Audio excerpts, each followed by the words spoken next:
Olá, alunos do segundo ano. Vamos lá, então, Revolução Inglesa na Veia? Vamos continuar. Estávamos falando do parlamento no último vídeo, né? Então, o parlamento inglês, basicamente, ele é formado por duas assembleias principais, que é a Assembleia, que é a Câmara dos Lordes, onde se reuniam, basicamente, como fala os lords, né, ou seja, os nobres, né, o alto clero, os representantes do alto clero anglicano, né, e a chamada Câmara dos Comuns. A Câmara dos Comuns basicamente era a pequena nobreza, a burguesia, pequenos e médios proprietários, né, que em sua grande maioria vão ser puritanos, tá, ou seja, vão ser é claro que a coisa é muito mais complexa, né, pessoas? Mas, assim, a tendência geral é essa, certo? Bom, a Câmara dos Comuns, então, como eu disse para vocês, era basicamente, né, mais crítica do que a Câmara dos Lordes, né, no sentido de que é a burguesia que está sendo prejudicada, né, que vai criticar esses digamos assim, essa tentativa absolutista de monopólios e de criação de impostos, a revelia pelo rei. A revelia quer dizer, né, tipo, sem se importar com o que o parlamento pensava. Bom, porque a gente tem que lembrar que um rei absolutista, ele é absoluto, ele não tem que pedir permissão para ninguém, né, ou não tem que consultar ninguém. Porque na Inglaterra, como eu falei, sempre houve mediações, sempre houve, tá? Mesmo nos períodos absolutistas, sempre tinha alguma troca, um toma lá da cá, uma preocupação com o que o parlamento se colocava, etc, tá? Bom, então basicamente a gente teve uma série de confrontos, tá? Internacionais, digamos assim, dos quais a Inglaterra participou. Um deles foi a chamada Guerra dos 30 Anos, tá? Que durou de 1618 a 48, que envolveu grande parte, né, da Europa, dos países europeus nesse período. Tinha questões religiosas e questões econômicas, óbvio, né, de território, de traçado de território, fronteiras, etc., envolvidos. O palco principal foi a região da Alemanha, e que foi uma guerra que envolveu, então, como eu falei, uma série de países, enfim, a Inglaterra também se envolveu, certo? Porque, né, havia também essa perspectiva de, caso saísse vencedor nesse contexto, poderia, então, né, ter sua importância realçada, digamos assim, né, no cenário mundial. Bom, eu posso até inclusive fazer um vídeo futuramente só sobre a Guerra dos 30 Anos, tá? Porque é um confronto, enfim, complexo, né? E que envolveu, como eu falei para vocês, questões religiosas, né? Então, espaços na região onde hoje é a Alemanha, né? Que eram protestantes contra espaços que eram católicos e que foram apoiados por diferentes países, né? E que, enfim, foi um confronto extremamente sangrento, extremamente destrutivo, né? E que para muitos se interpreta que auxiliou que a Alemanha não se organizasse enquanto país nesse contexto, tá? Nesse período. O fato é que a Inglaterra participou e para participar de uma guerra, obviamente, tu precisa de dinheiro, tá? E aí, então, houve uma convocação do parlamento exatamente para, né, bancar essa essa guerra, né? Aí muitos parlamentares ingleses não queriam, se rebelassem, enfim, se rebelaram, enfim, né? E apenas, na verdade, o que eles disseram que financiariam, né, os interesses do Carlos I, que era o rei Stuart da época, caso ele assinasse a chamada petição de direitos. O que era a petição de direitos? Basicamente, era um documento, tá? Um pedido, né? Petição vem de pedido, era um documento que tinha por finalidade reforçar, garantir o papel do parlamento nesses processos decisórios, tá? Ou seja, o rei assinando aquele documento estaria abdicando de uma perspectiva absolutista, na real, tá? Então, essa era a ideia da petição de direitos, ou seja, a única fonte legítima para a criação de qualquer tipo de imposto, a administração desses impostos, enfim, seria o parlamento. Era o parlamento que teria que aprovar. Então, era um documento que dava essa garantia, certo? Assim como também, né, a perspectiva de organização dos exércitos. É claro que o parlamento sempre teve isso muito claro, que o braço legítimo, o uso do braço legítimo de violência é um ponto importante para que o Estado, né, se coloque, digamos assim, enquanto um estado de opressão, digamos, né?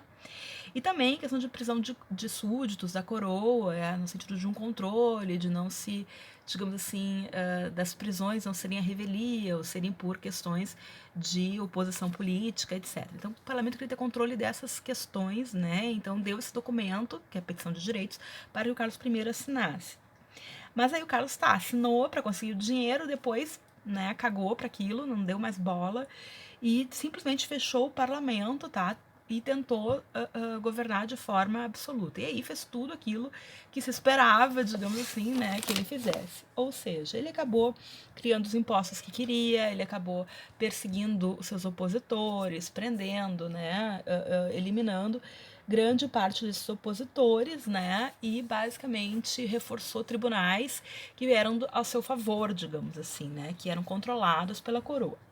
Bom, então basicamente também ele tentou impor, né, o anglicanismo a outros espaços.